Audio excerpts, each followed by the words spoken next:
Welcome to the Art of the Flying Eye podcast. On today's episode, we're going to be interviewing tattoo artist Amber Miracle, otherwise known as Wolvera Tattoo from Shelbyville, Kentucky.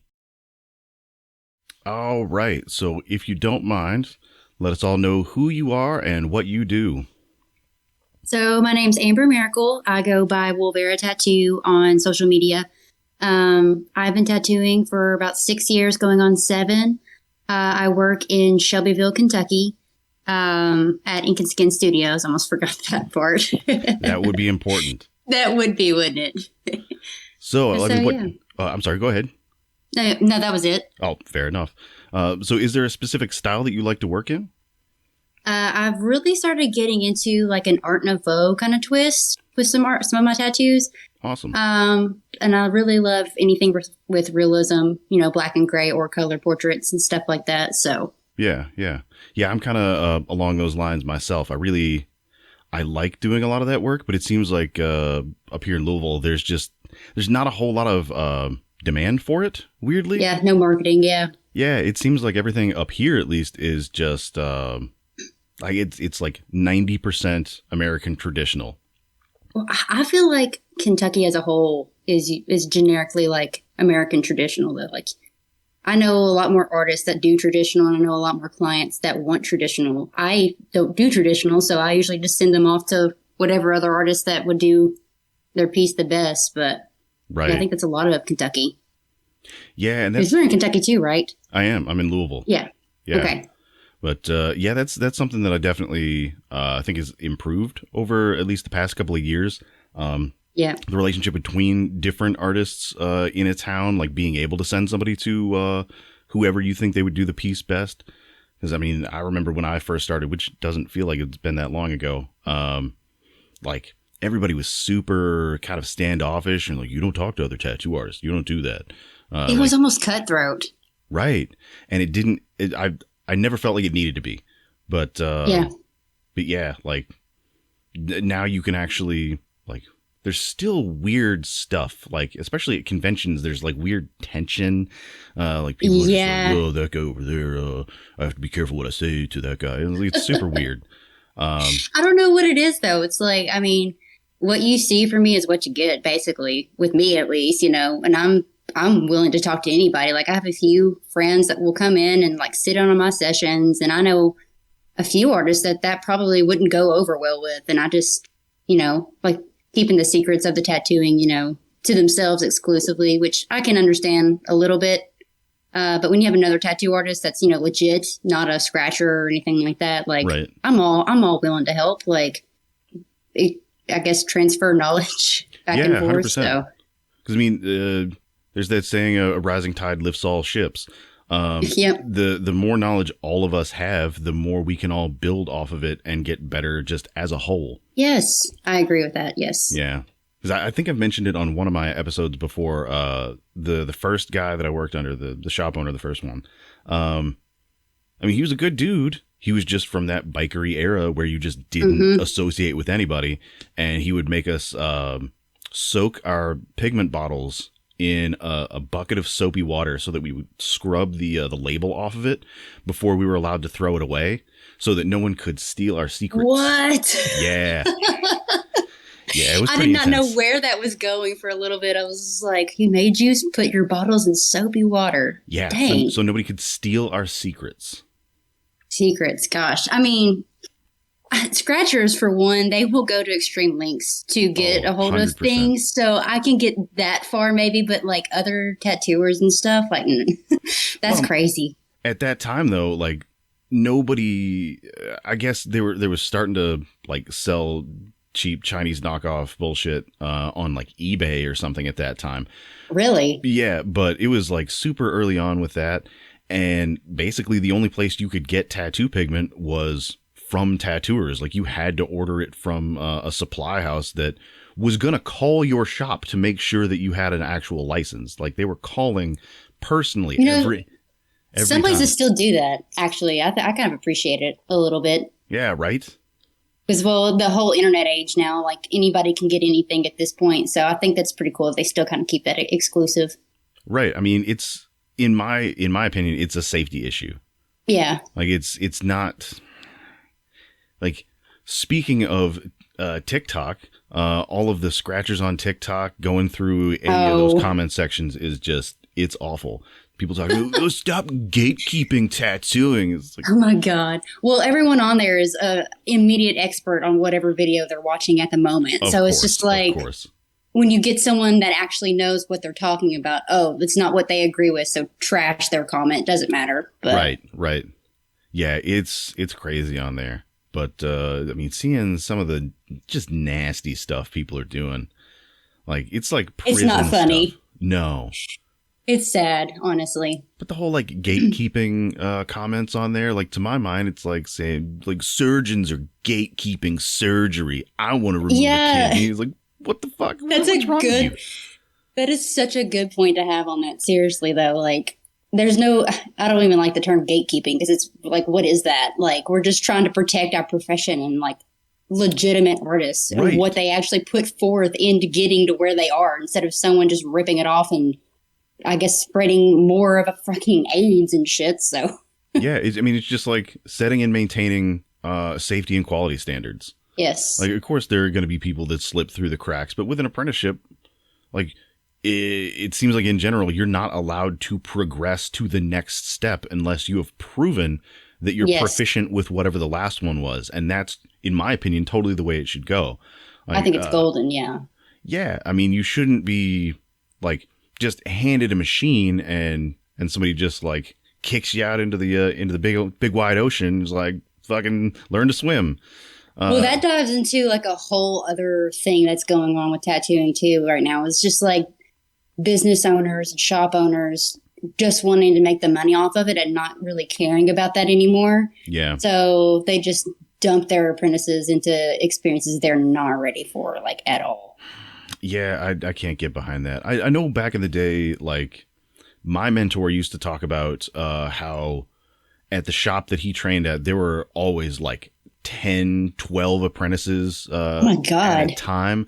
And like the shop owner would kind of pit them against each other to see like who was really the strongest one, who was going to survive. Like, it was real cutthroat, like brutal. Yeah. Whoever worked the most and like pushed themselves the hardest and like found ways to screw over the other apprentices so that they got whatever tasks or right. Yeah, I mean, it's just it was really strange. And well, that's tattooing as a whole, though. I think just when you look back into the history of it, just there's no really one way to put it on how to go about it, but I don't know. Yeah, I've seen a bunch of different styles of apprenticeships, but just having something like some sort of semi-formalized training where you're not allowed to do the dangerous thing unless you prove that you're not going to be super fucking you're dangerous. Ready. Right. Yeah. So speaking of training, did you train at the shop that you're at now? No. So I actually did my apprenticeship at Studio Inc. Under Chad Sinkhorn. He is new. You know who that is? Yeah, he's a new school artist. Yeah. I love being there. You know, we just grow as an artist, so you kind of go your own ways. It's kind of what happened with us. So. Yeah. So how long were you there? Did you like leave immediately after your apprenticeship or stay a couple years? Or? I think I was there for 2 years solid. And then I went out on my own. This is a part I don't like to talk about much because I was not ready for the adventure I took after that. But I had someone reach out to me to manage their shop basically. And, you know, being new in tattooing, I was 2 years is still super fresh. Like, there's no way I should be managing a shop, like, at all. And so this man doesn't even do tattoos. You know, that wasn't something that I looked into. It wasn't a red flag to me then. Now I would have been like, what are you doing owning a shop? Like, you don't even do tattoos. So right. Dabbled in with that mess for a year and then realized, like, hey, this shit's fucking stupid. Like, went back to a shop in Campbellsville, and it used to be Bodine's. You know, a Bodine. The name sounds familiar. Well, he was in Campbellsville and he has another shop in Somerset. But another artist that was there took over it, and it's Green River Tattoo Company now in Campbellsville. So I worked there, and then now I'm here. Okay, cool. Shelbyville. So, Yeah. yeah. That's awesome. Yeah. Sorry, I dived into a whole rabbit hole there. No, absolutely. Like it's cool to hear about. It's nice to hear about like the different types of journeys that people take. Like especially with shops that are not owned by tattooers. I was actually talking to somebody. Mist. I was talking to somebody pretty recently, within the past couple of months, about that. Somebody was looking for an investment opportunity and approached me about opening a shop. And like, I said, are you looking to be like an investor, or do you want me to work for you? And they were like, oh yeah, I'm looking for employees. Like, one, I'm not going to be an employee. I am a contractor. Yes. Oh, is that how that works? Like, if you don't know these basic things, you don't need to be opening a shop. But there's no way it's going to successfully succeed. Like, right. I know there's some shops that are successful that, they have over management that's not in tattooing, but a flat out owner that's like hiring these people to like contract underneath of them, they have not a single clue what they're doing. It just always derails at some point. So, right. I mean, that's what happened at this shop. And like, I would try to express, like things that needed to be done and stuff. It was just things that they could never comprehend. So it never went anywhere, right. That's exactly it. So, like people that aren't familiar with it don't know the things that can be cut if necessary and the things that absolutely cannot. For the integrity of the business, of the tattoo, of the artist-client relationship, certain things cannot be compromised without you just being some unprofessional scratcher or something, or some like a scumbag. Certain things, just like safety issues, are not part of the discussion of things that can be cut. Like, well, I mean, you can just we tried to re-apprentice a piercer at one point who started to train at a shop that was owned by a non-tattooer, a non-piercer. And she told us that she was limited to 2 pairs of gloves per procedure. What? Because they wanted to save money, Okay. And that's insane. I'm gonna assume that this wasn't even recent, so glove prices hadn't even been jacked up yet. No. This was like sub $50 a case. God. I mean, not that that's even an excuse either, but like I could understand at a minimum, like right now. But I could understand saying like try to be conservative with your glove use, but not that's what I'm saying. Not like you're going to be punished if you use more than 2 pairs per procedure. 2 pairs. I use 2 pairs just to set up, though, like at least. Right. Sometimes it's necessary because I mean, there like you and I know there are things that are contaminated, things that are aseptic. I guess I hate to say sterile because they're not aseptic, and things that are kind of like neutral in the middle. And if you move between those categories, like you have to change your gloves so that they all stay that way. Well, if you're like me, I like to be proactive with my gloves, so I probably waste more than I need to, and I don't care to because but it's a safety measure. I'd rather take out that risk at all, right, and just take out that whole step and just keep it all as clean as possible. Like there's no other way around it for me. So right, yeah. I mean, it's just insane to try to cut that part of it to save money. That's grody. I could maybe see going with like cheaper needles or cartridges, or like finding a cheaper supplier for dental bibs or something like that. But that's one of those things. But when you tie in the business of it all, and they have no idea, they're going to cut whatever they can, like you said, and they're not going to care about the aftermath of that. They just want to save money, and they're not going to ever want to understand it, I would assume. I know that kind of sounds biased, but yeah, because to them it's just an investment. Yes. And they don't get to see that inside. They don't have that understanding of the sort of unspoken promise that you make between you and your client. Like you have to have that trust with one another. And if that breaks down, like they're trusting you to be safe and professional and to not harm them any more than is just inherent in getting a tattoo or piercing. Right. And I think once you break that, sorry, you go ahead. No, absolutely. Go ahead. But I feel like once you break that, there's no coming back from that though. So right. It is what it is. Yeah. I mean, certain things in tattooing are just, in my opinion, not worth penny pinching. Yes. I mean, even when glove prices got crazy, like when they were what, $300 a case at one point. Yeah. Yeah, I was still just like, okay, what can I cut? Gloves are not one of them. Cold sterilant's not one Yes. of them. Good quality pigment's not one of them. Yeah, it was really hard to try to navigate that, but It's almost like not cutting, but just trying to work more at that point, just to try and yeah, balance out some kind of medium there. So right, just without compromising what can't be compromised. right. So, I mean, how overall did COVID affect you all? Like, I assume, like the state regulations are set, but do you have individual like city regulations for like PPE or So shutdowns or whatever? yeah, so we were shut down just like everybody else for I think what was it, like 3 months? It was from Yeah. March until almost June. Or am I saying that right? I don't know. 3 months. Time doesn't exist anymore. It doesn't. Gosh, it does not.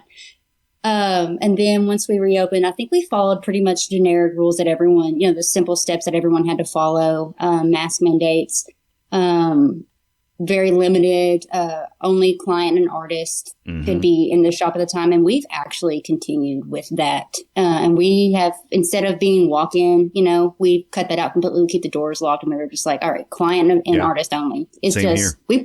we prefer it, for one, because I think we're all kind of introverted and kind of just sick of the public. And two, it just feels safer. Like, we're still in a pandemic. Like, you can't say that COVID's just gone now just because things have been eased. So we still take those precautions.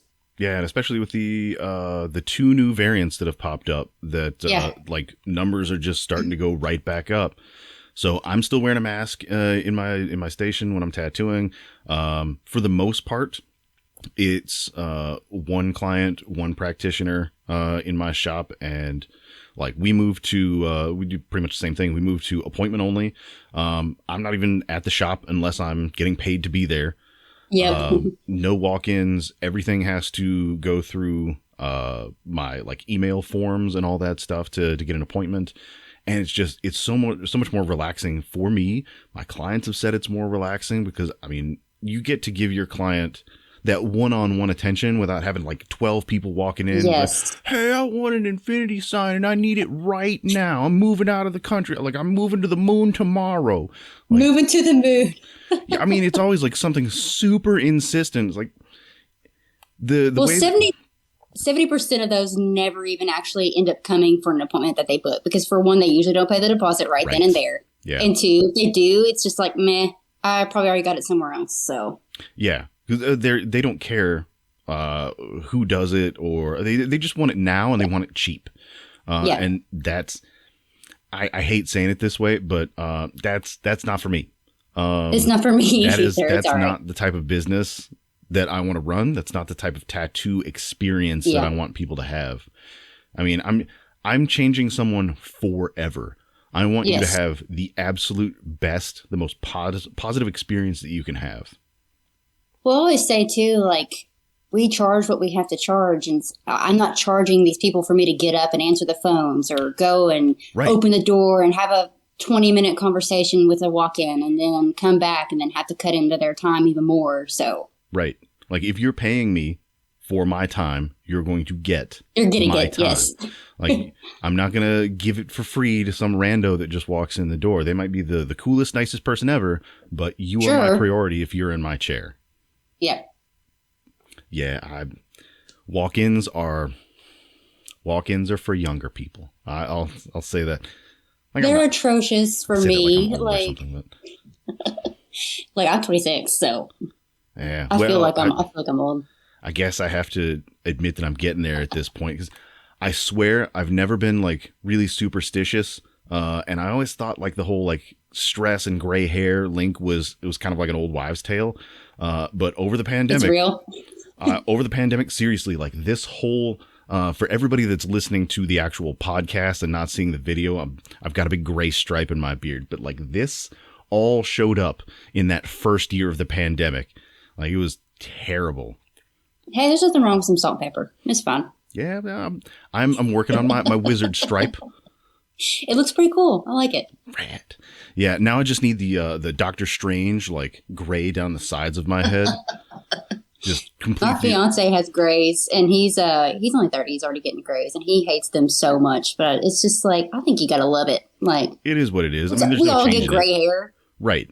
Yeah, none of us last forever. But yeah, with the shutdowns and all that stuff, 3 months of no income was bad on this side. Yes. Like, I don't know what you all were doing, but yeah. So I thankfully, like, I'm not gonna like say that I'm some like great financial stable person, but thankfully I was able to save money before it hit. That's awesome. Unexpectedly, obviously, but it worked out, and so we were pretty all right. Dylan was still he was getting paid without being at work because he's an actual employee. So that's awesome. And then I know unemployment was so hard for a lot of people, but it was awful. Thankfully, we did not have to struggle with trying to get that figured out. So, like, his fiance, or my fiance, his dad is a CPA, and he helped us so much. So, oh, that's right. Thankfully, we were very privileged to like have it work out for us. So, yeah, it was rough for me. I'm not gonna lie. During the shutdown was right when my apartment lease was gonna have to renew, and instead of like they sold it to a new management company, so instead of moving up just like a little bit like they had done every year before that, they were like, okay, so it was $850 a month, now we're gonna make it $1125 a month, or $1160 a month. I was just like, I don't have a job right now, I can't do that. So I had what do you expect? Yeah, I had to move out of my apartment into like the spare room at my buddy's house. It was just a whole thing. It was stressful. That fucking sucks. Yeah. That sucks so bad. That and trying to get the unemployment. Unemployment was so broken in Kentucky. Do you remember? Yes. Do you remember hearing that they had to hunt down someone that I guess was old enough to remember how to write in whatever programming language the unemployment like structure, like their whole infrastructure was written in. I heard nothing about that. Holy shit. It seems like I remember hearing something about that. But yeah, like it was so outdated that they had to search to find someone that knew how to write in that programming language before they could even try to update any of it. Okay, but I'm telling you, like, Kentucky was pretty shit with that, but I feel like that's like literally everywhere now. Like, so many places are just everything's so like technical, and like technology now is taking over. No one actually knows how to do their job without a computer almost. And it's almost like when you call any kind of like governmental place like that, it's almost that experience. Like no one knows. They're going to transfer you to 50 different people, and then like even that person doesn't even answer what you need and stuff. Yeah, I'll go on a rant over that. Oh no, I understand. There's so much just inefficiency there. Yeah, it was so bad trying to get anything as a contractor. Like it felt like whoever was in charge of any of that stuff just didn't realize that contractors actually existed, or how many of us were out there. Because everybody that was like bartending, doing any sort of cash work like that, or barbers, hairstylists, tattoo artists. I mean, there were so many of us that were just fucked for a good bit there. Well, I mean, it's just kind of shady to me, because it's like, oh, so we can't track everything that you're making, so we're not going to guarantee you the benefits of what we can do for you. But whatever. Right. We pay our taxes like everybody else. I just think it's bullshit. Yeah, we just we have to pay the taxes. We just don't get any of the benefits that are attached to that. Yep. Like, I remember one of the tattoo artists that I used to work with at my first shop. When she was trying to get a house, she eventually pulled it off, but she spent like 2 or 3 years jumping through hoops. God. Like, she had to convince the shop owner to change the entire way that he paid us so that she could have actual check stubs. Oh my God. Yeah, so she could have actual physical check stubs before they would give her a loan for a $50,000 house. 50,000? That's not even that much when you look into the grand scheme of it. Like, right. What? Yeah, a $50,000. It was like 52,000 or something like that. But yeah, $50,000 house. She had to like jump through hoops for multiple years. Like, her parents had to put like 10 grand in cash in her bank account, and she had to leave it there for like 8 months so that they could see that she had enough in her account for, I guess, to make them happy. Well, good for her for finding ways around it to right. figure it out though, and being persistent. Like at that point, I probably would have been like, "Fuck it, I'm going to live off the grid and like just figure it out on my own." Because I mean, it seems like I've talked to so many tattooers that like half the reason they're with their partners is just cohabitation.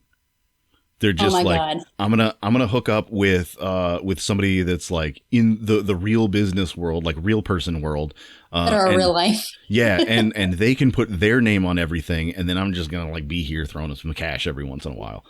Okay, so I did not get with my partner for that reason, but that's definitely our situation also. Like that's hilarious. So yeah, he has this real world job. He's a real adult, and I'm just like this kid that just like does drawings for a living. There's nothing wrong with that. Nothing wrong with that.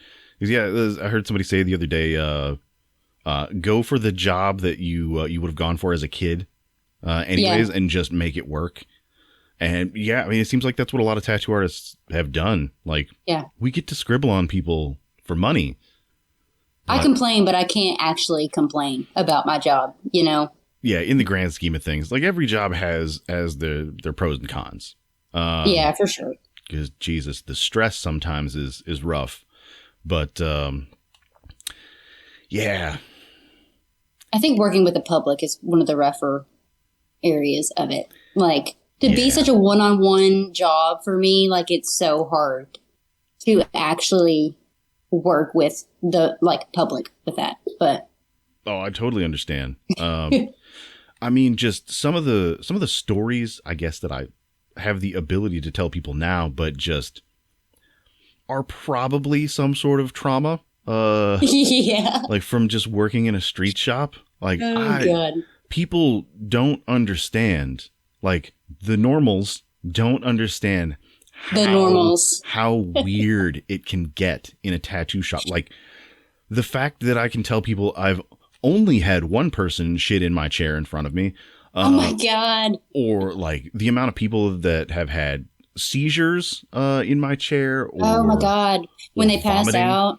Yeah. Oh yeah. Like having to catch someone mid fall and then like do a sternum rub to bring him back to life. And and just like, are you okay? Do you know what year it is? Who's the president? Like, normal jobs don't have to do that. Yeah. I mean, unless you're medical, I guess. Right. But I would consider them a normal job either. Like it's more normal than tattooing, but they deal with some atrocious things too. I think that's part of the reason that tattooers and like nurses and EMTs tend to partner up pretty they gravitate to one another. Yeah. Yeah. Like similar experiences, similar traumas, I guess. Yeah. Cause you get to see like the absolute weirdest shit. And gross stuff. You're dealing with bodily fluids. What's your worst one? Oh God, it's hard to nail down just one. I will say. I say that I ask that lightly because I totally get it. The first seizure I had was probably the scariest. Because it was like this tiny, little bitty, like 90-pound girl that had just turned 18, and she came in with her mom, but her mom was awful, terrible person. Like the whole time she was just like, I know you can't do it. You're not good enough. You're not strong. Oh my God. Like, who talks to not just family, who talks to anybody that way? That's just not appropriate. Though. And like, you could tell she'd been fucking browbeaten her whole life. She was like, yeah, I know, I guess. Just kind of kicking at rocks. Struggling. I'm standing over there like, what's happening? No, what's wrong with you? No, don't take that. And yeah, we finally like made her comfortable, got her in the chair, and it was like this tiny little quarter-sized tattoo. It was a little cancer crab off of some of the like, what was it? Cherry Creek flash or something like that. Yeah. And so we got the stencil on her, and she seemed calm and all that stuff. We got a 1/4-inch line of this tiny little tattoo done, and she passed out. So I was like, okay, cool. Done this before, bunch of times, totally fine. Leaned her up against the chair, like was kind of like putting cold compresses on her, and she was starting to come back around. And she was like, oh wow, what happened? And she was, she seemed to be awake and aware. And then all of a sudden she just, and like, Oh no, after she woke up? oh yeah, like just 30 or 40 seconds after, and she was like bright-eyed and like totally seemed like she was totally there. But yeah, like she like T-Rex arms just locked up and her head locked back and her eyes rolled back in her head. Heart. And I'm standing there going, oh God, what the fuck is What this? do I do? Yeah, because I had never at that point seen an actual seizure in front of me in real life. And it was awful. And I swear I felt so bad for that girl. She peed so much.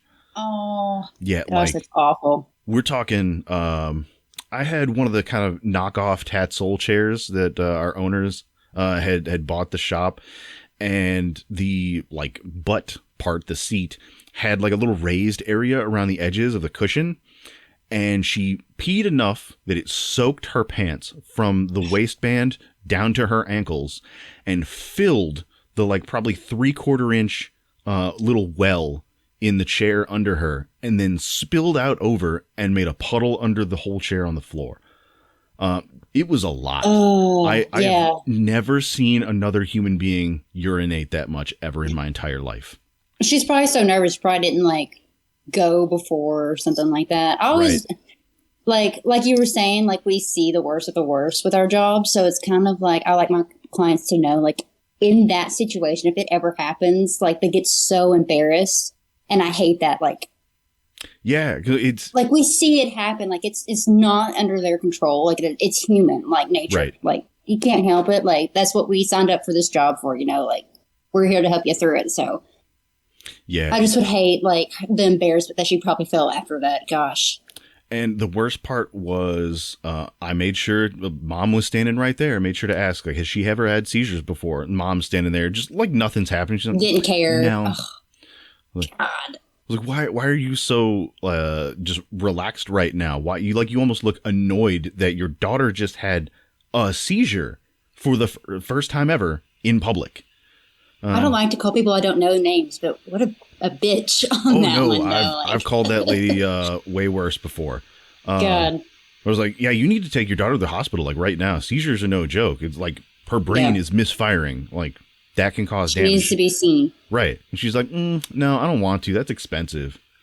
That's expensive. No. What? Yeah. I was like, no, I don't care. You need to take your daughter to the hospital right now. And she's like, that's when I would have like stepped up and like taken her myself and then been like, all right, well, here's your bill, mother. Like, you can pay for that. I mean, I ended up telling her, I was like, look, you take her right now or I'm going to call the ambulance and you're going to pay for the hospital bill. A double bill. And a $5,000 hospital or a $5,000 ambulance ride. And I made sure to write my info down, gave it to the doctor. I was like, look, if she doesn't take you to the hospital like today, fucking get a hold of me and I will make sure this happens for you. Dang, that's awful. Yeah, it was fucking terrible. People are weird. People are real weird. Yeah, you see some really great characters in tattooing, but you see the worst characters in tattooing also. Or just about anywhere. Yeah, I actually just got a flashback of I hate saying it like I'm getting war flashbacks or something, but it's PTSD almost. Almost, yeah. It's like I'm just gonna push this down into the pit of my stomach and put Subway sandwiches on it and never think about it again. But yeah, we had a family of how do you say this? DDLG, like this weird little kink family come in, and it was like two like 50 to 60-year-old parents, quote unquote, and like two daughters, and they were all like role playing in public. Like, none of them were actually related. We found out. Oh, okay. You had me confused for a second. I was like, I don't know. I've never heard of this. So tell me more. It confused the shit out of me too. It still kind of does. Like they came in for piercings and everything. Like they had like a weird vibe, but sometimes you just don't question it. Like if you start asking questions, you roll with it. You're going to get answers you don't want. And so you just like, yeah, yes, no, whatever. And just like surface level answers and leave it alone. But yeah, this quote unquote family came in and they wanted piercings for the quote unquote daughters. And So our piercer's asking is like, okay, so how old are they? Are they old enough? And like they were acting like they were small children. Like the whole family was acting like these two daughters were small children. And so our piercer is like obviously weirded out by that, want to make sure that they're of age. And so he checks IDs and they're like 20, 25 and 27 or something like that. So he's like, oh, okay. Yeah, I'm just going to roll like it. small children, like how they, small? They were treating them like teenagers. Okay. Like high school aged. That's And still weird. It was real weird. It was real weird. And so like, oh, what was it? I want to say both of the parents were getting their tongue pierced, like 50, 60-year-olds. And they were asking about getting the quote unquote daughter's nipples pierced. Or no, it was mom, quote unquote, that wanted the nipples pierced. And they're like, okay, so can my daughters breastfeed with these in? And our piercer's just like, fucking excuse me? What? He was real confused. And then he realized, it all hit him, that it's just like this whole like kink roleplay thing going on. And none of us consented to that. None of us were like wanting to be a part of their weird, like public thing. But they were making us part of it, and it was real uncomfortable. She didn't even have a kid. She wasn't even breastfeeding. They were just asking. Oh, no. She was actually somehow breastfeeding. Yeah, like whole ass adults. Whoa. Yeah. Okay, I hate to shame. I'm not shaming other people's kinks. Like, I'm not a kink shamer. But don't bring me into it. I'm just doing a job. Yes. Don't bring me into it if I did not ask to be a part of it. Right. Leave that shit behind closed doors. Like, make sure everybody's into that, because I didn't want to be into that. Like, they're just like, oh, we're going to fucking just take this into a random public place and make everybody a part of it. And it's like they maybe enjoy making other people uncomfortable. Well, fuck them. Fuck them. Right. Yeah, that was not cool. Not cool. I don't think... okay, so I try to keep a poker face at work and like just be a middleman. Like, sure, like, yeah, like we'll talk about whatever you want to talk about, like, and just like you said, yes or no, like forget about it. Mm-hmm. But I cannot keep an actual poker face. Like, so if I were to go through that situation, I feel like they probably would have fucking just left or just laughed at me the entire time, because I don't think I would have handled it smoothly. I would have just been like, okay, I can't do this for you because I don't know what the fuck's going on, and I don't know what to do. I'm just like, where do I put my hands almost? Yeah. I'm uncomfortable. Yeah. And when sorry, go ahead. Oh, no, I'm just going to say, like, yeah, all the rest of us in the shop, like, we got the weird vibe, but you just kind of learn to try to ignore it, especially if it's not your customer. Just head down, do your drawing. If it's not my customer, I'm going to the back of the shop and no one's going to see me until it's over. That is guaranteed. Definitely done that before. Actually, I did that with a guy that gave me the weirdest tip I've ever received, which was, actually, I wonder if I've got it. Sorry for the silence there. Oh, no, sorry. And again, apologies to the people that are just listening to the podcast and not seeing the video. A green plastic fishing reel is the weirdest tip I've ever received. Like, I did a whole like YouTube video on that because it's still so weird. Did it baffle you? Yeah, and as a matter of fact, that was the guy that shit in my chair. How did you obtain the fishing reel though? Like, what happened? All right. So, of course, it was a day that I was alone at the shop, the only person there, no one else to witness this awful, ridiculous, weird experience. And this dude, like, we had a glass front, and we were on the second floor of this little like business building. And so he had to like walk upstairs, and he just had his arms packed with just stuff like coffee mugs and magazines and like keychains and just like kitschy crap.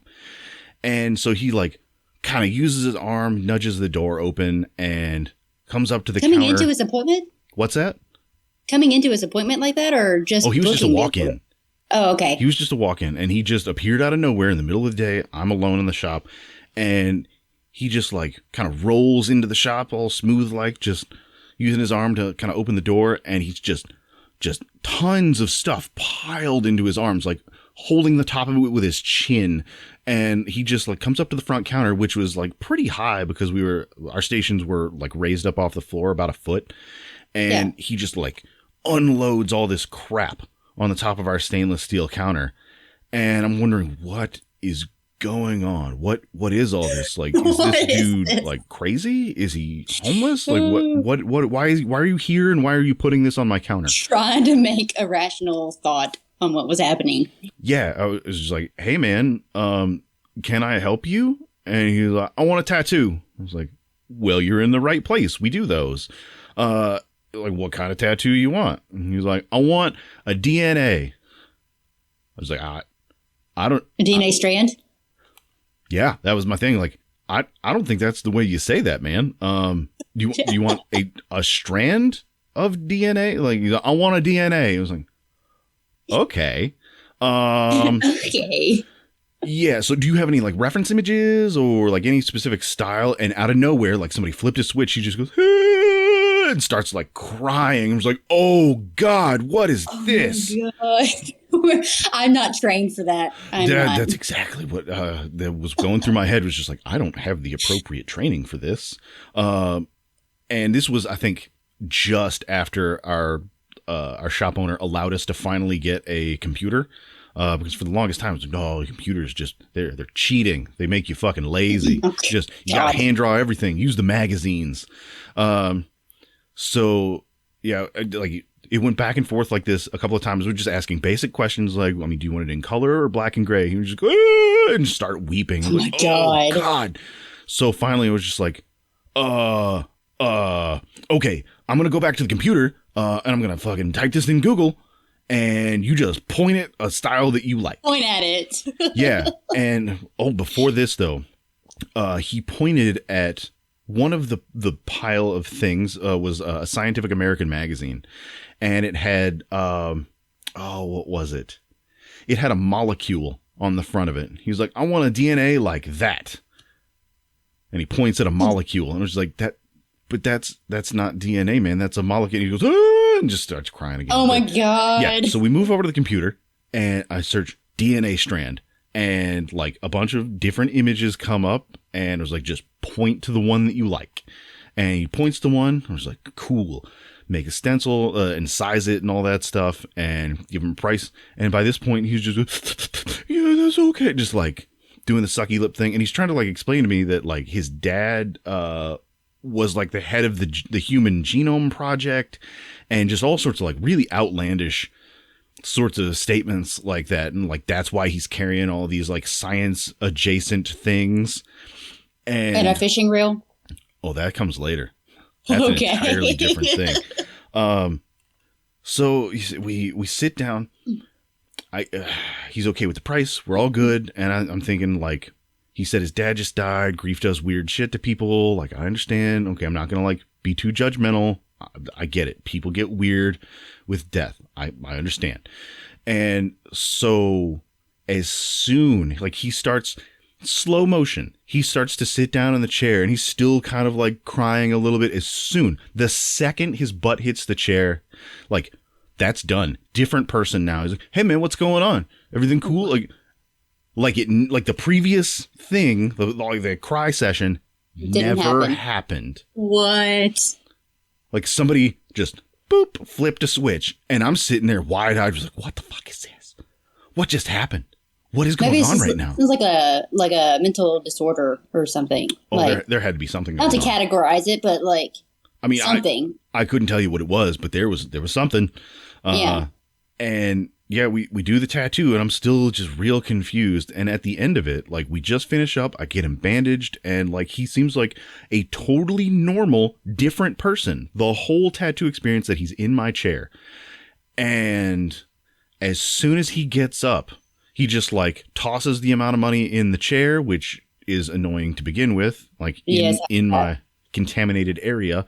But I didn't realize how contaminated until I smelled what I thought was a fart. Oh no. Yeah. And by this time, I'm just like, what is, did he just fart? And he's What like just on his happened? way out the door. He just like scooped up his stuff and he's not even concerned with whatever just He happened. knew he did it. I don't know if he did. I think he did, because why else would he just zoom out? I feel like he had to. But like nothing about him changed. He didn't acknowledge anything. Nothing about his personality changed. He was just like, yeah, man, okay, so cool. Here's how much I owe you. And I'm just gonna like go about my day and just kind of like saunters up to the front real calm like and scoops up his stuff and just like, hey, have a good day, buddy. And like I'm still sitting there in the chair like, did that guy fart in my chair like while I was really? And then that wall hits you. That wall of like extra stink, where you're like, oh no, that wasn't just a fart. He shit himself. Like he full on just hauled off and just like loaded up his pants. Oh man, really? So I'm just like, uh-oh. Sorry about that.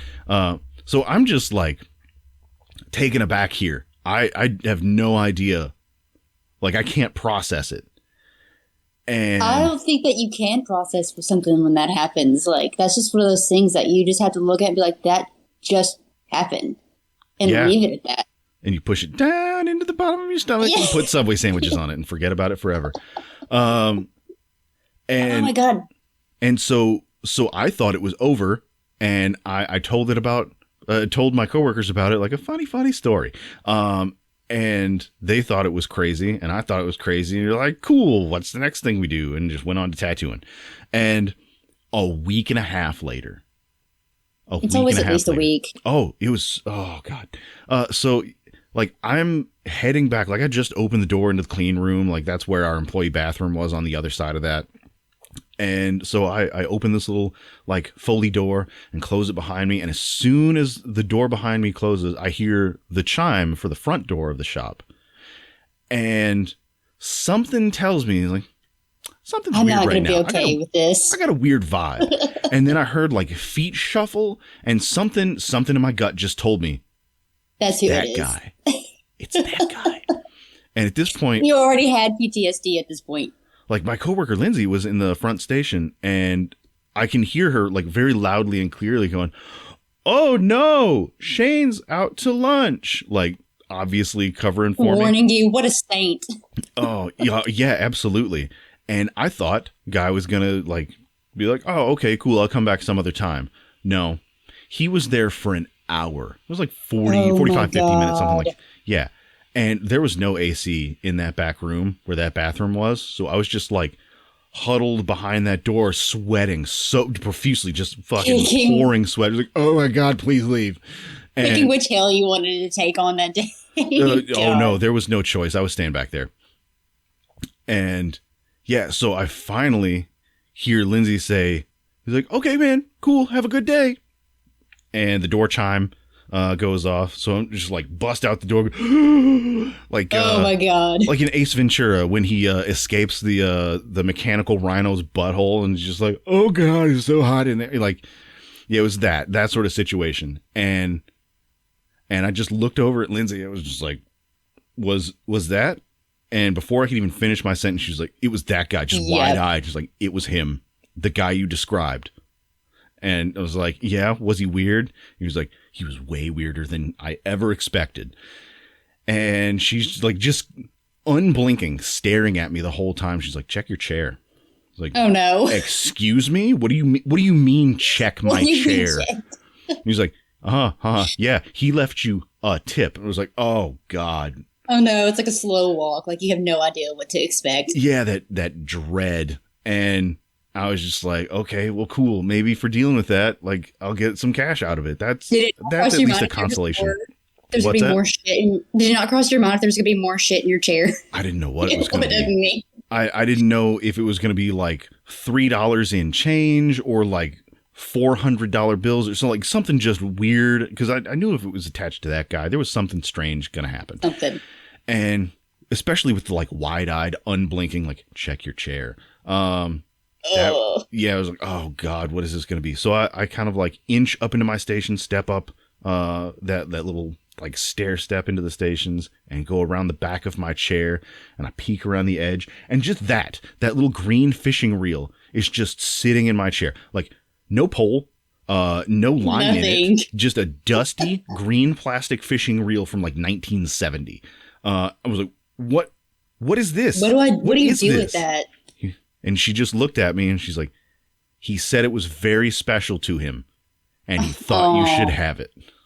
Okay. I would have to keep that after that. Oh, there's no getting rid of that. Nobody would believe that. No. What's the weirdest thing that's happened to you? I don't think I've been tattooing long enough to have anything super weird happen. But the one that stands out the most would have to be I was at Studio Inc. and a drunk guy comes. It's always the drunks, like comes in. You can smell the bourbon or whiskey off of him. Of course. And he was just wanting a walk-in. We were all booked out busy that day. And the way the shop was set up, my booth was the very first one when you walk back that you come across.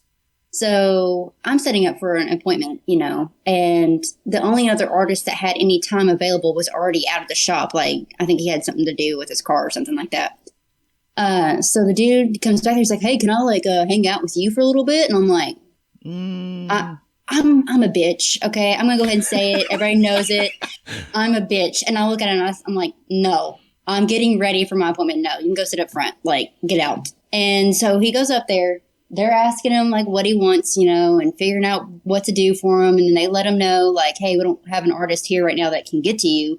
But if you want to hang out and wait for him to get back, you're welcome to. We just don't know how long it's going to be. So he's up there waiting, and I have to go up front to the computer to print out some stuff for my appointment that day.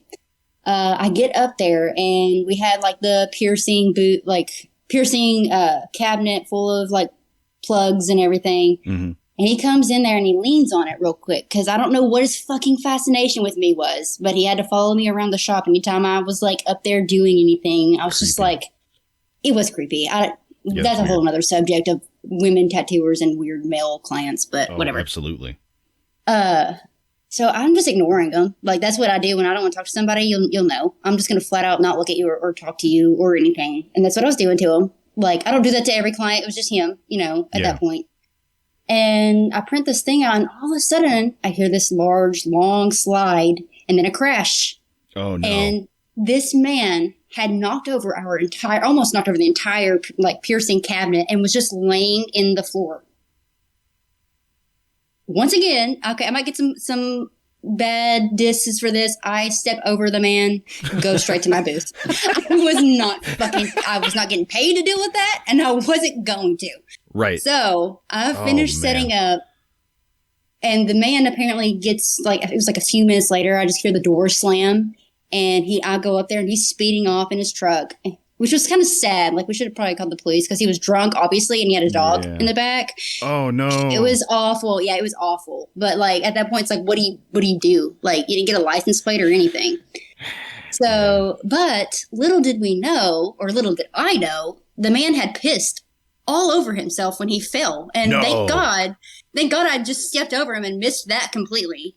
So pissed all over the counter, all over himself. And I guess that must be why he was storming out really fast. All over how? I'm sure it leaked off of him on around it or something. I don't know. I didn't see it. I didn't see the pee. I didn't see the incident. I just got the aftermath of it. And I was just God, I'm never, ever going to deal with another drunk client ever again. Ever. So that's probably my worst, but I'm sure go ahead. I was just going to say, people wonder why they walk into a tattoo shop and tattooers are standoffish.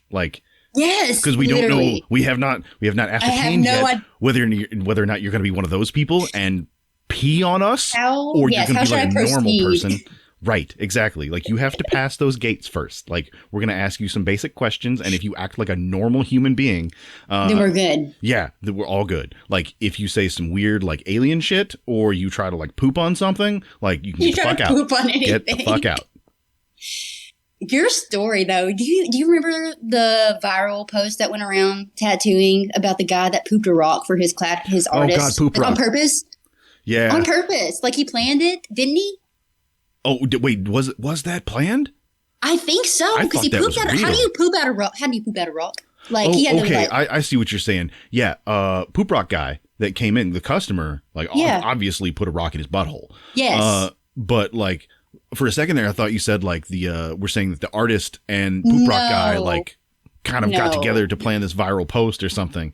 no Actually, that's a really good idea. But yeah, I heard about that's a really good idea. I heard about Poop Rock. I mean, no press is. I'm not But going to say that's I wouldn't do almost that. that just is what your story reminded me of. And then when you said he left you a tip and you didn't know what it was yet, I was like, oh man, it's one of those. Like he's Poop going to Rock. leave you something nasty normally. Yeah. Oh, and something about that shop, that first shop that I was at. There was so much going on with poop, and I don't know Oh why. God, Like, okay, that's some nasty vibes. if you look up peopleofwalmart.com, or at least it was this way for a long time. We kept track of it. Anything involving like shit stained underwear or like somebody like pooped in a dressing room or something like that. It was all the Walmart, like less than a mile from our shop. And No way. so many people like pooped themselves and were like pooping in the parking lot. And like, It's something in your water. it's gotta be like, we for the longest time didn't understand what was going on because it was just so much all the time.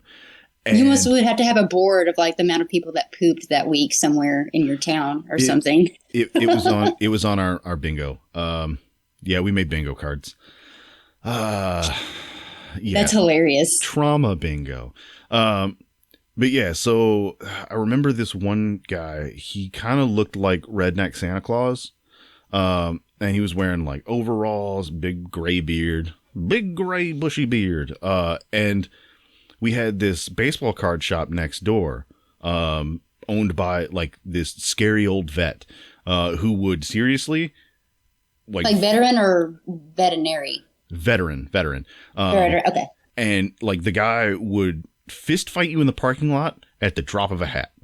Oh Like, my God. if he didn't like the way you like looked at him, he would fucking like drag you down into the parking lot and like offer to fist fight you. Like he was crazy. Yeah, the guy was super awesome. It was funny. It was super funny. But yeah. I'd be scared to walk in there still though. I got a resting bitch face, okay? Nah, look at he's him all right. wrong. I think he would respect it. I think he would respect it. But yeah, I can't remember exactly whose shop he went into first. It might have been ours. I think he ducked his head and was like, "Hey, guy, do you have a bathroom in here?" And at the time, we had like junkies try to use the bathroom and shoot up in there, and people like trying to flush like handfuls of tampons and screw up our plumbing. And so we were just like, "No, you have to be a customer. You have to be paying us money to use our restroom. Otherwise, it's just not worth it. We can't be liable for whatever goes on in there." Right. And so he's like, "Oh, okay," and he just closes the door, goes to the next shop, and we hear about this part later. But apparently he goes to the baseball card shop and opens the door. He's like, "Hey, do you guys have a bathroom?" Stan's like, "No, get the fuck out." And so he stands there in the doorway, like holding the door open and just goes, never mind. And just slowly backs out and closes the door. He did that on purpose. Oh my God, he ended up doing that on purpose. I have no idea. But I'm just laying this out for you the way that we experienced it. He drank the water, is what he did. He drank the water there. He must have. But from our perspective, we hadn't heard about that like Stan's experience over in the baseball card shop. So we just see him after he like ducks into our shop and asks if we have a restroom. All we know at this point is that he's just walking laps around the top of this building. And just slowly just kind of like sauntering around the building on this walkway on the second floor. And we're just sitting there at the counter, like watching this guy go by every couple of minutes. Like, what is this guy doing? Like, he asked about a bathroom and now he's just walking laps. What is going on? It's just one of those things like, it's kind of weird and it just catches your attention and you don't understand why. Like, yeah. And then we see him start to walk down the stairs to get to the parking lot, and the whole back of his overalls is just like slicked wet. And we're like, what is going on right now? Something. Let's blood him. Yeah, we don't even think about like him pooping himself at this point. You're just like, what the fuck is going on? And like, and we'd see him every time he would walk past the windows. Like every couple of feet, he would just like shake one leg. And I was like, what? No. What is going on right now? Was he shaking it around your building? He was just shaking little nuggies out, like little Hershey's Kisses on the sidewalk. God. But we found this out. Like we after he went down the stairs, we saw him walk across to a different parking lot in front of a mall where there are definitely public restrooms, and get in a truck and drive away. What the fuck? And at this point, we were already out on the balcony. We were like, what is going on? I have to know what is going on. And we start looking around the path that he was walking. There's just like little Hershey's Kisses, little dollops every couple of feet. And it just dawns on us like, oh, he pooped himself and he was just shaking it out. Like just jangling one down the pipe. See, that's spiteful. That has to be spiteful. Like, I don't know. I don't know. Was he just like disturbed, or was he just an asshole, or like? I think he's an asshole because if there's a mall right across the road, you could have got cleaned up in there. If you were worried about getting in your truck first, you know, could have just gone to the restrooms there. Yeah. Why wouldn't you just go to the restrooms there instead of walking around to all these other businesses that are like private businesses that you're probably not going to be able to use theirs? You could just go across the parking lot. It's free. It's free. Yeah, I'm just trying to explain the poop, like shaking your poop out all over the place. Like, who does that? Yeah, just rolling one down the pant leg and just leaving it where it sits. Oh God. Yeah, it was just real. Humans real are gross, man. That's Humans are really, gross. really true. Oh my God. Yeah. I've not had anything to deal with like poop. But like I did have one client like years ago who was like on a whim came in and they had lost a dare or whatever. So they were getting something on their ass tattooed. Oh, good. And like, I was like, cool, whatever, we'll do it. And then like he gets his pants pulled down and just the smell from his ass crack. I squirted alcohol down it. I did. Like, that's fair. I don't care. I was like, we're going to put something here to block this smell a little bit. Like, I don't care if this burns you a little bit. It was bad. Are you familiar with Dettol, the antiseptic?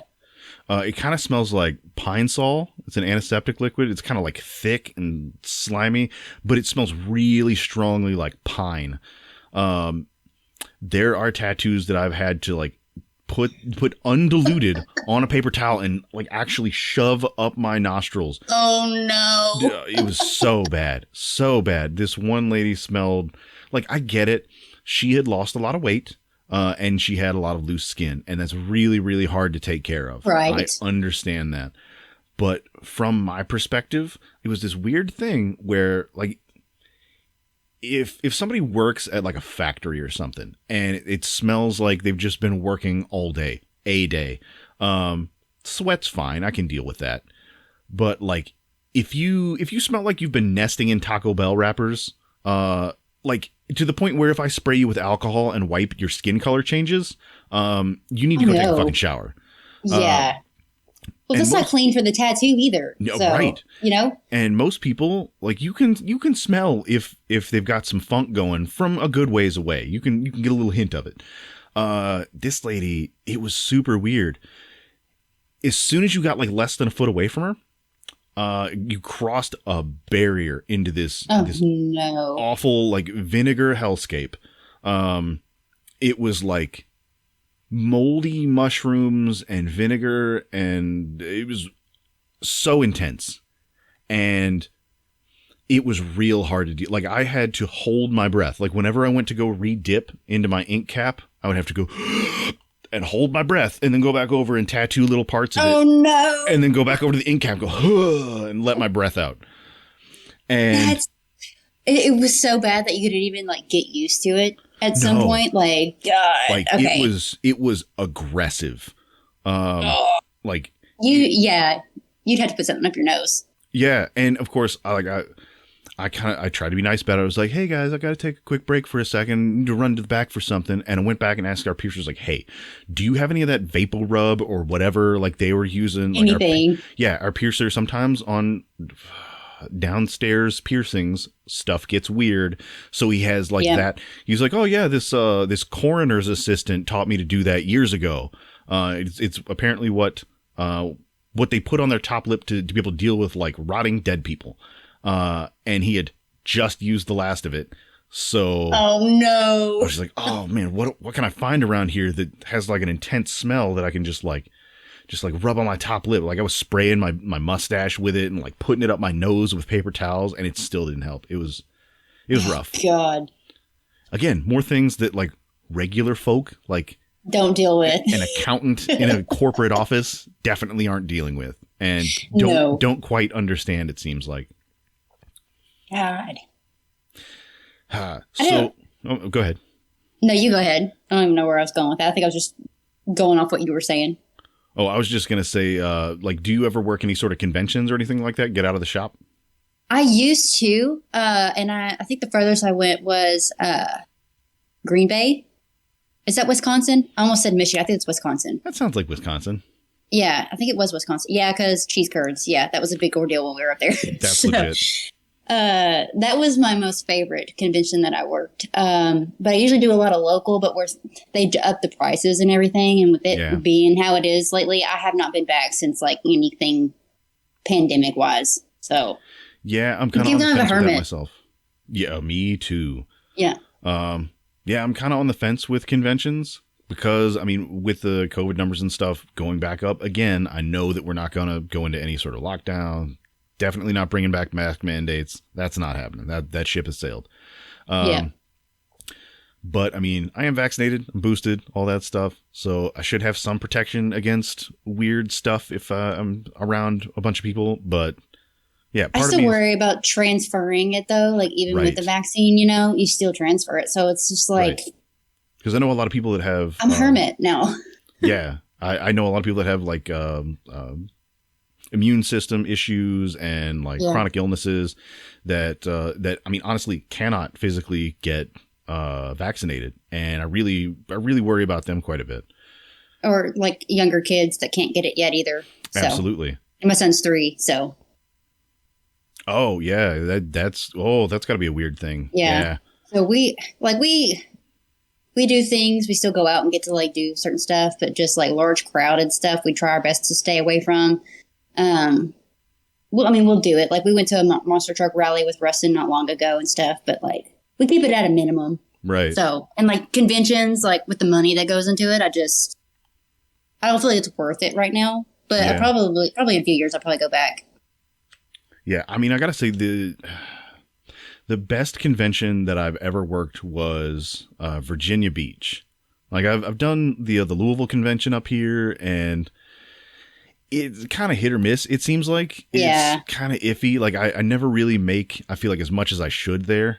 So it just ends up being like a marketing opportunity. But yeah, like Richmond, Virginia, or not Richmond, Virginia Beach, is always incredible. I want to say the last time that I went was a couple of years ago, and the booth was like $750, $800. That's cheap. Yeah, I mean, it wasn't terrible, especially if you're going with another artist. And like after expenses, I walked out of there with a lot. Yeah. Like a lot. Well, is it on the beach? Like close to the beach? It was really close. Like I want to say a mile and a half from the beach, like the convention center is. Like it's my cat's meowing. I don't know if you can hear him in the background. I was trying to get him to stop. Yeah, I can't. Okay, good. At all. I've got my puppy dog sleeping in the back here, so hopefully he's not going to wake up anytime soon. But yeah, it was. I mean, a super cool experience. Met like a bunch of rad people out there. I think that was the first time I met Teresa Sharp, which was cool. Oh, that's gnarly! Hell yeah! Yeah, like I've always kind of followed her work, and it's super, super good. And so I got to meet her and a couple of the people from her shop. And I want to say later on in that year, I was out in Richmond with a buddy of mine who was getting me into the barbecue. Are you familiar with guar? the band No. GWAR. Their whole shtick is they dress up in kind of big foam rubber, like kind of alien costumes, and they're like really super vulgar, and they have like puppets. I would and like stuff. them then. Yeah, like they have puppets on stage that they like rip pieces off of, and it sprays blood out into the audience. Oh my God. It's crazy good stage show. But I was actually tattooing the bassist at the time, and so he was getting me into like this huge festival that they had every year at a water park. It was a metal festival Oh, at that a sounds water park. cool.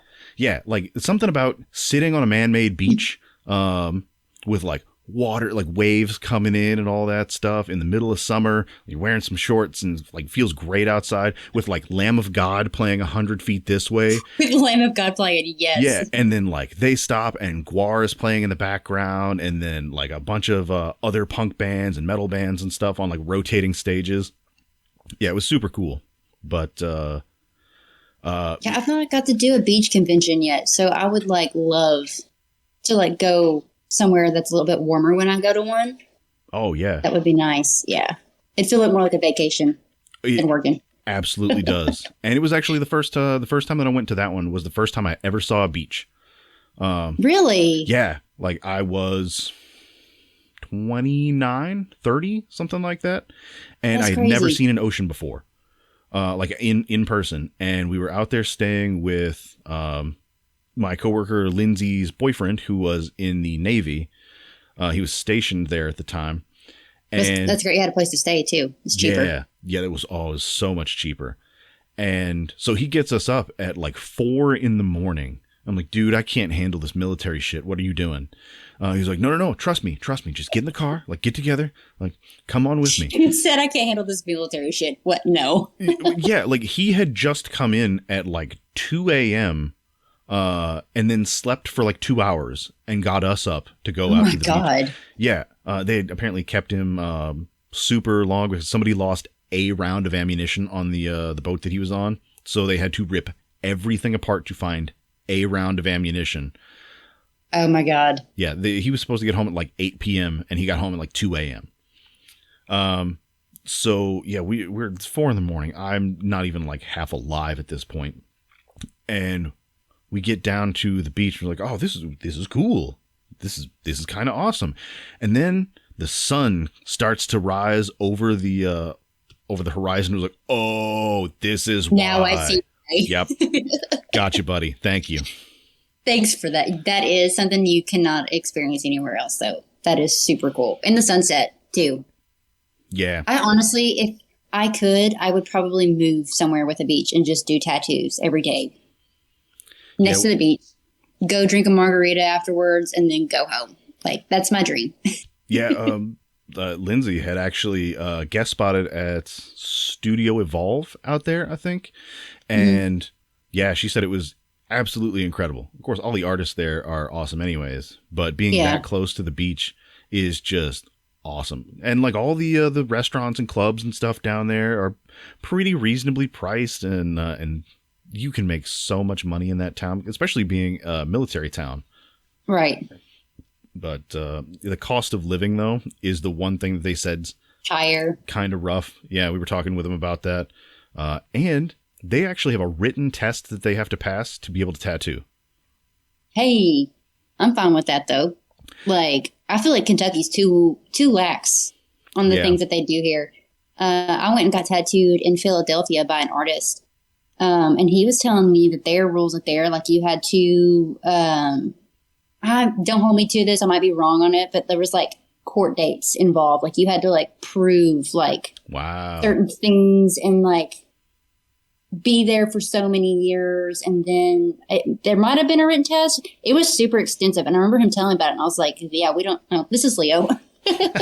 Awesome. Sorry. Oh, you're good. Please get down. But it was just super extensive. And I remember thinking, like, we don't do, like, you pay $20, or you used to pay $20 when I first started. Yeah. Get your license and then say, all right, you can open your own shop. And they come and check it, and that's about it. Wow. Yeah, I want to say, yeah, I guess that makes sense. Because for the first couple of years that I did the Louisville convention, I want to say it was $20 for the temporary license. Yeah. And I always thought that was really, really low. And they didn't ask for, I mean, they didn't even ask for a copy of like my out of state license at the time. They didn't Really? no, they didn't ask for first aid, CPR, AED stuff. They asked for nothing. They were just like, cool, give me $20. And that was it. Where was that at? That was one in Virginia? That was Louisville. Louisville? Okay, yeah. Yeah, Virginia Beach. Yeah. Like I had to drive to Frankfurt to get like paperwork from the state.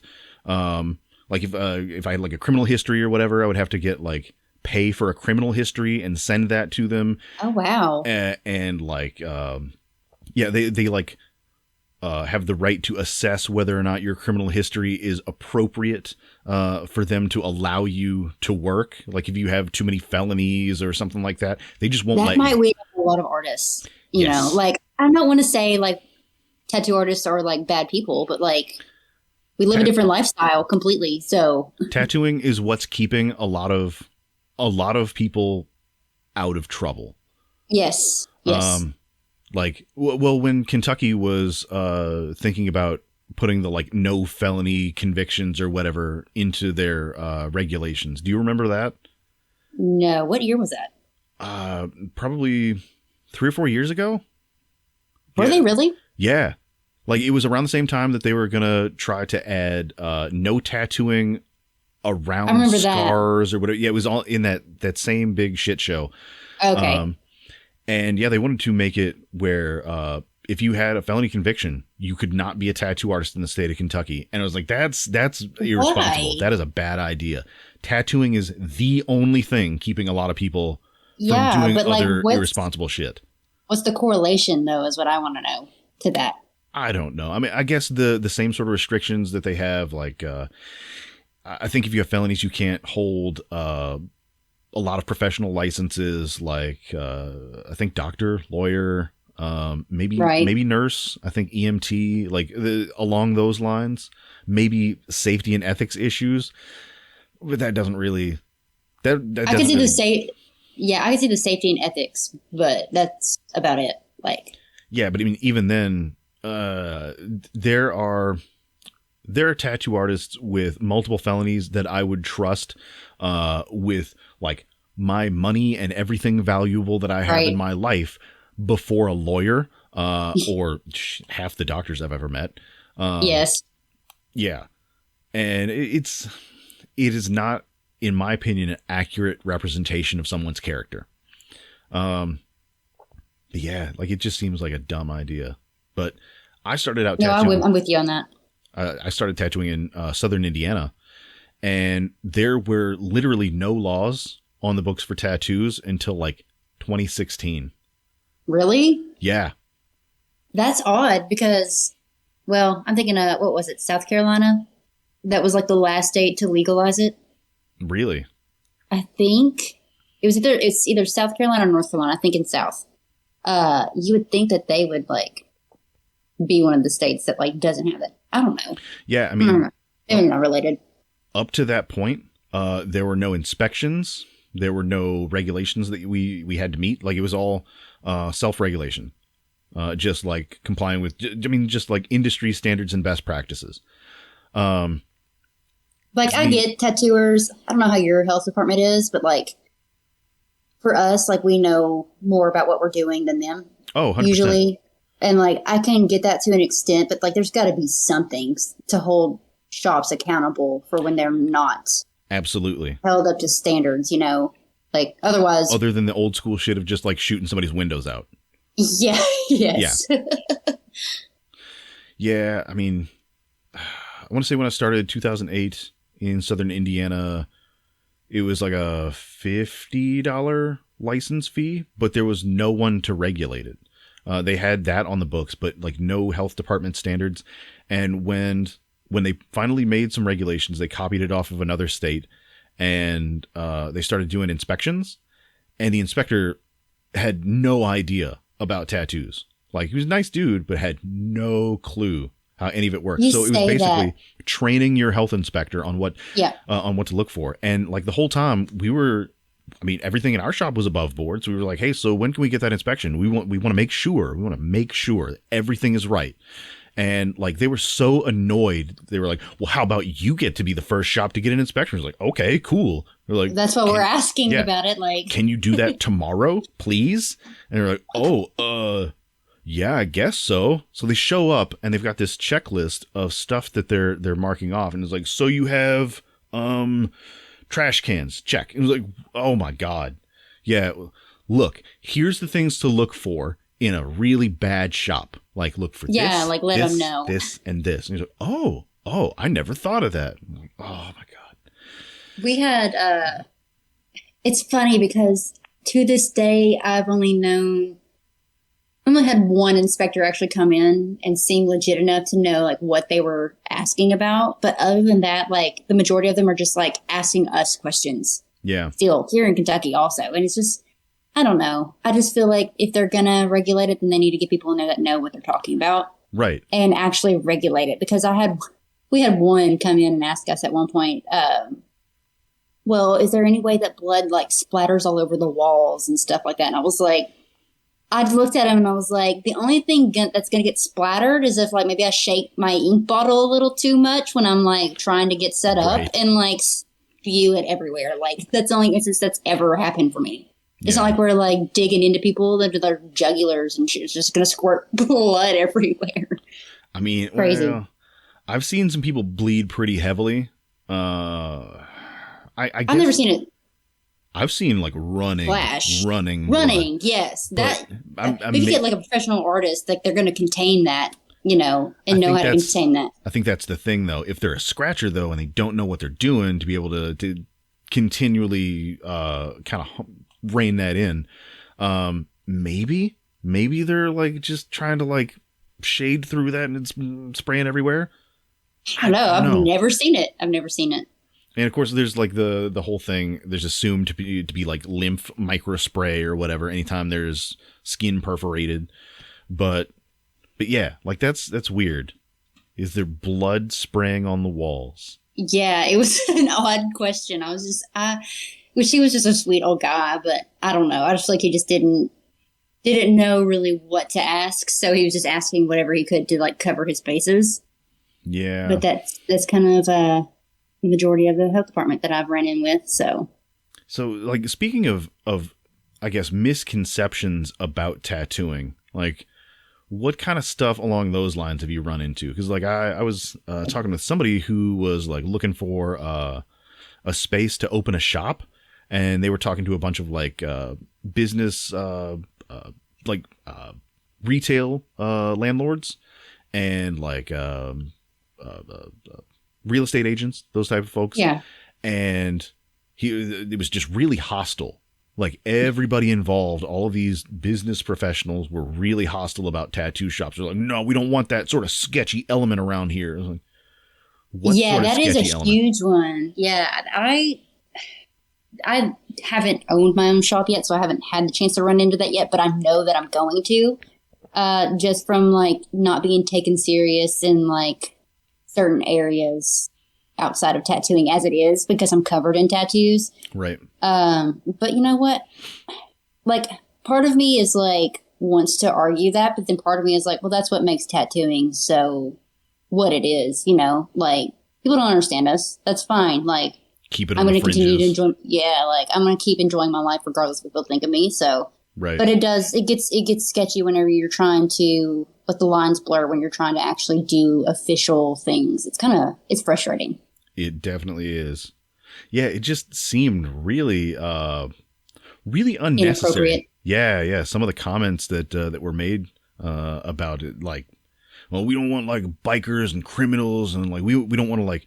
There was something about zoning to keep criminals out. Like they don't want like smoke shops. They don't want liquor stores. They don't want tattoo shops because that brings in the wrong element, like bikers. But those aren't criminals. Those aren't criminals though. Like it's legal to drink and it's legal to get tattooed and it's legal to ride your fucking bike. So right, yeah, but it's that social misconception. People think that we're all just a bunch of degenerates. Yeah. They're like everyone with tattoos is a degenerate and they're gonna like rob you and. I mean, oh my God. looking like me, like I definitely get like the purse clutch from the old ladies. Okay, I was about to go there. I have not ever experienced that until a few weeks ago. I actually experienced that for the first time. Really? And Welcome to the club. just the dirtiness that I felt, I was like, Right? wow, you old hag. Like, how dare you? Holy shit. I just looked there and I was just like, okay, have a nice day. I'm usually super nice to people like that, just so they can see, like, I'll set the example if they're not going to. Right. But then I'm also, I don't know, maybe I could be a bitch too about it. I don't know. I usually try to be nice. Like, I open doors for people anyway, even if they were just rude to me about it, but. Absolutely. Because, I mean, that speaks more of your character. Their response speaks of theirs. Like, yes. Fuck their character. Be a decent person anyways. Yeah, like, it's so weird. Like, to the point that, I mean, having looked like I look for this long, like, I'll make it a point to, like, cross the street to not walk too close behind somebody that might get scared of me or something like that. Just because I don't want to be just a total asshole. That's a different thing for like a male experience that I wouldn't understand though, because like as a woman, most people don't. Is that kind of stereotypical? It is, but it's not me that's doing it. Like a male tattooer has more of that problem with walking, and someone assuming like, hey, you're gonna like rob you or do something just awful to you or something. Yeah, and I'm not trying to like downplay the people that feel that way also because, Because I mean, there are enough times that it has happened that the stereotype exists. Yes. Yeah. As a woman, like I advocate for like feminism and women and stuff. So absolutely. I get it from that perspective also, but like I can't understand from a male's perspective having to go through that also. Like to be careful not to like cause that situation to unfold basically, Yeah, to have to like constantly be aware, cognizant of like how your actions could potentially scare the people around you. Yes. I mean, I don't want to make anybody any more uncomfortable than they have to be. Of course, there's always that line of reasonableness. Like, how far do you go out of your way to make sure the people around you are comfortable? Like, is it unreasonable for you to do that? Boundaries a little bit. Yeah, I mean, like if it's something that's not like a super crazy inconvenience for me, then yeah, I'm gonna do what I can to try to like put everyone around me at ease. That's awesome. Yeah. I mean, I try. Well, I think that awareness kind of is going to be like what helps bridge over that. There's no way to fix, shitty people. So I say this lightly, but like having more awareness with other people that aren't those shitty people to help, others in those situations. I guess that's a good way to start. Yeah. On it. Yeah. But I mean, the one thing that does get me though is in trying to do that, in being aware of what I look like and what sort of preconceived notions people might have about my appearance with like tattoos, piercing, like beard, and the way that I dress and all that stuff. I feel like sometimes it prevents me from being able to help people. Like if the old lady in the grocery store parking lot drops all of her groceries, like my first instinct is to want to like rush over there and try to like help her pick stuff up.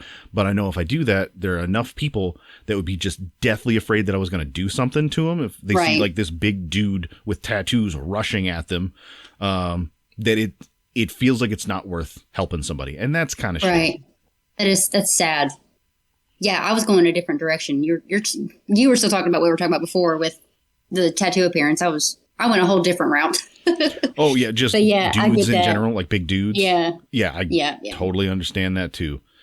Yeah, because I mean, I'm pretty sure the majority of the women in my life have dealt with like assault and that sort of shit, and it's fucked up. Yeah, it's really, really fucked up, and I don't want to contribute to anybody feeling like that's what's going to happen. Right. Yeah. But that makes me, I'm always appreciative of men out there who are aware of that though, like I was saying earlier. So, because I think it helps. I mean, bringing it back to the tattoo shop. I mean, from the moment that I was trained, I was told to always have someone else in the shop if you're going to be tattooing, I guess anybody like femme presenting, Yeah. that like that might be scared, or that might any sort of compromising position where something could potentially happen. Just always have like one of their friends there, have like another somebody else from the shop that's there, especially if it's a tattoo in any sort of area where they have to expose themselves at all. And that brings like a comfort barrier for them and for you also, though. Oh, absolutely. Or the artist. So it's not just like helping yourself. It's like helping everyone in the situation. So yeah. I agree with that. Yeah. I mean, not to cut you off. Is it getting too dark on my side? No, that's perfect. I had my light. Okay, good. I have my light from the window. It's the sun setting now, so I might turn the light on. Nah, modern cameras are pretty good. Yeah, it looks fine. Okay, cool. Yeah. Cool. But yeah, we definitely try to be aware of that. And that's one of the things with the whole pandemic thing that really concerned me, was because that was something that I had always done, that I insisted that had to be done. And when it was cut down to like one artist, one client, like internally, I was just like, I don't feel comfortable with that. Yeah, like I want my client to know 100% that they are safe there.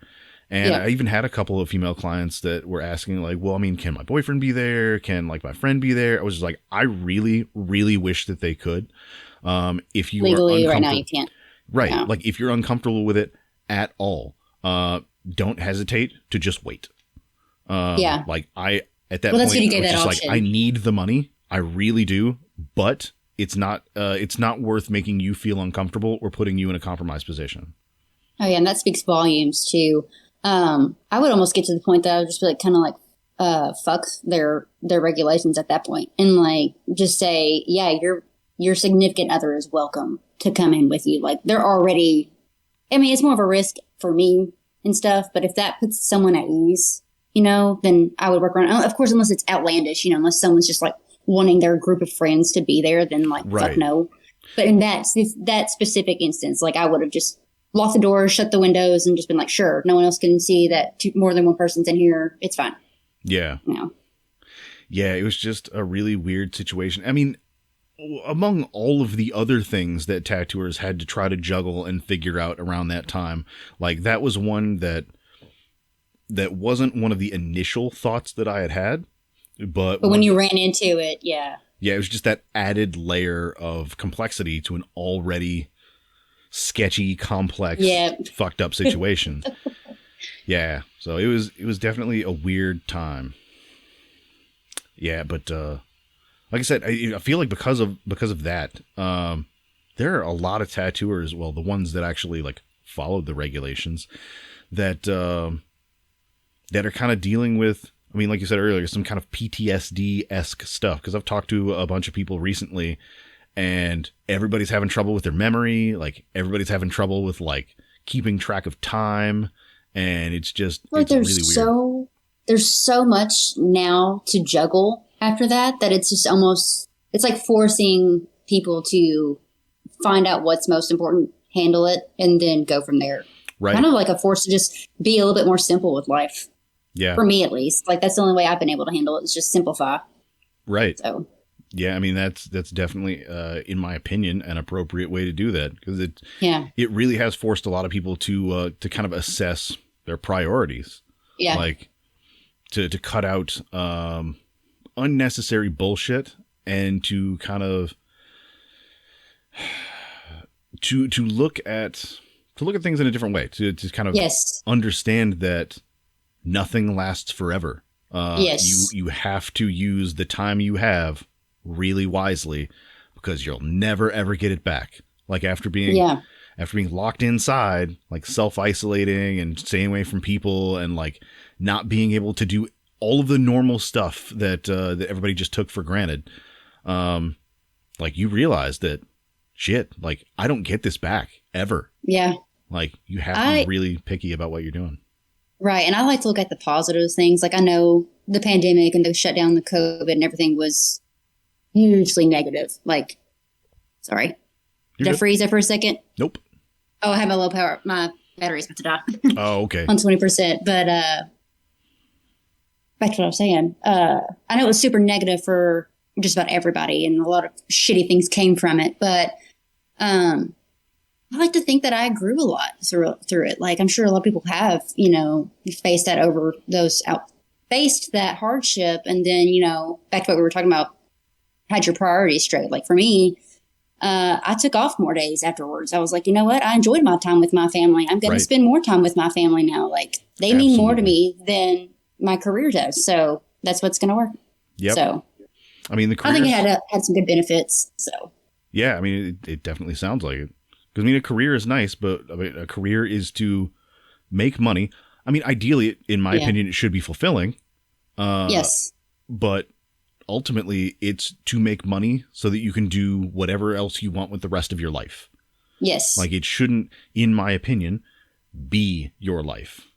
You shouldn't be working to live and living to work, basically. Like, I did that for a while. And, like, granted, I will say that to get where I am, I did have to, you know, you have to do the grind. You have to go through the hustle. You have to work your ass off to get there. But at some point, when do you draw the line and say, I'm happy with where I'm at.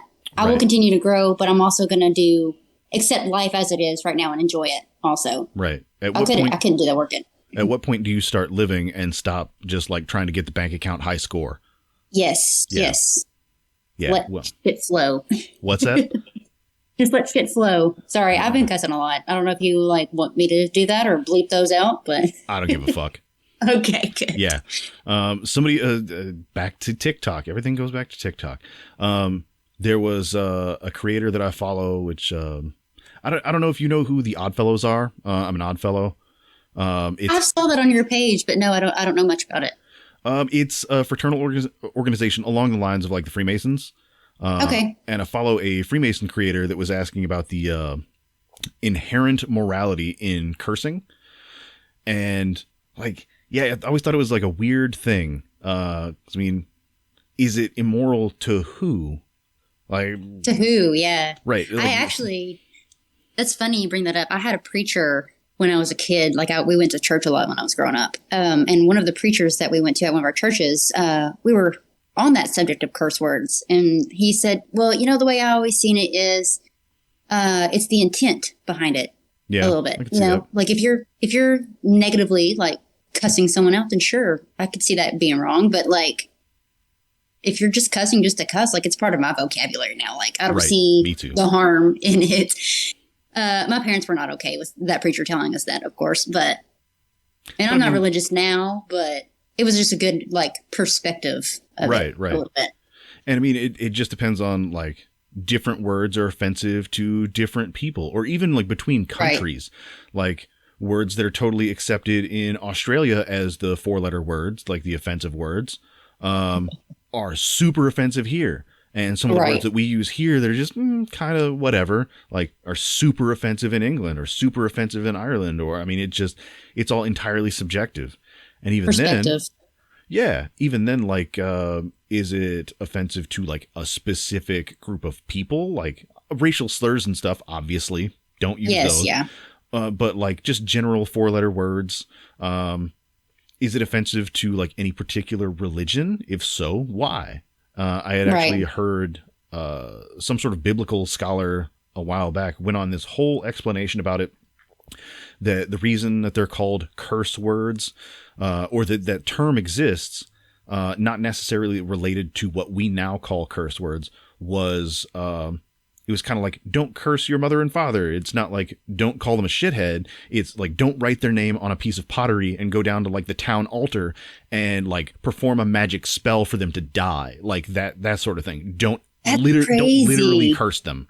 Because at that point, those people believed that words had power to physically harm someone. And they were just like, don't do that to physically hurt somebody. Don't try to kill them by performing a magic spell to like kill them.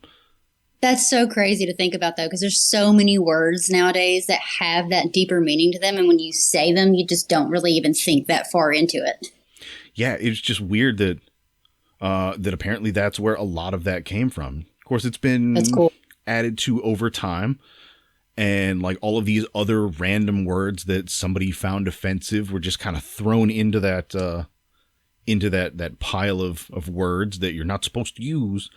But they're man-made, you know, like they've got to be man-made. Like, why are they so spiritually bad if they're man-made. They're not even spiritual. But And I mean, a lot of the language that gets demonized in pretty much every culture is just whatever language poor people are using. right. So, I mean, if the poors are using certain words, then those are vulgar, and you can't use those. Not in polite society. Oh my God. Yeah. That took me a second to like click with me, but yeah, like high-end society. Yeah. Yeah, I mean, Well, I never want to be considered part of that, so I don't really care what they think right. though. Well, I mean, like totally random, not related to tattooing at all, but like spices. The reason that people have like salt and pepper on their tables is because rich people used to do that, and it was a sign of like wealth and affluence to be able to afford spices. But once like everybody was able to access spices, all the rich folks just up and were like, no, it's the flavor of the food. You have to, like, the natural flavor of the food is what's best. Oh God. Yeah, we don't use spices. We just have the freshest food because we have the money to pay for it. Like that sort of shit. That's been like a down spiraling thing for like society as a whole now, though. I feel like Yeah, there's just so I many. can't think of like an exact example, but it's just in general. I just feel like that's once something like goes off, it or like goes well. Someone's like, oh, I don't want to be that person that like does anything with that because other people enjoy it now. So right. They have to be the special one, the only one. Yeah, I'm special. That's it. Mm-hmm. Just it's kind of an ego thing. It seems like. Yeah. It's just like, well, I have to have this thing to make me feel important, and if I don't have this thing, then I have to then I feel bad. Mm-hmm. Like I can't feel like I'm better than someone, so I have to find something else that they don't have. The poors. The poors. Yeah. All right, we are coming up on about 2 hours, so that's. Oh wow, that might be why my phone's about to die. Yeah. Well, I guess that works out then. So in wrapping up here, just let everybody know again, if you don't mind, who you are, where you're at, and the best way to contact you to get work. Yeah, so my name is Amber. I am known as Wolvera Tattoo. You can find me on Instagram at Wolveratattoo, and also TikTok with the same handle. I work in Shelbyville, Kentucky. And the best way to contact me would be email. So right now my books are closed, but I usually keep all of my social media up to date whenever those open. So if you have that, you can always follow that and turn on your post notifications and see that also. Awesome. So. Well, hopefully we can send some folks your way and get some cool tattoos running. For sure. Thanks so much for having me on here. This was fun. Thanks for coming on. We'll have to do it again if you want multiple people or want me to come back on here multiple times. Yeah, absolutely. We can totally make that work. And hopefully at some point in whatever future when conventions seem safe for me again, we might actually be able to meet in person. That would be cool. Oh, hell yeah, for sure. But until next time, I will see you all later. Thank you. See ya.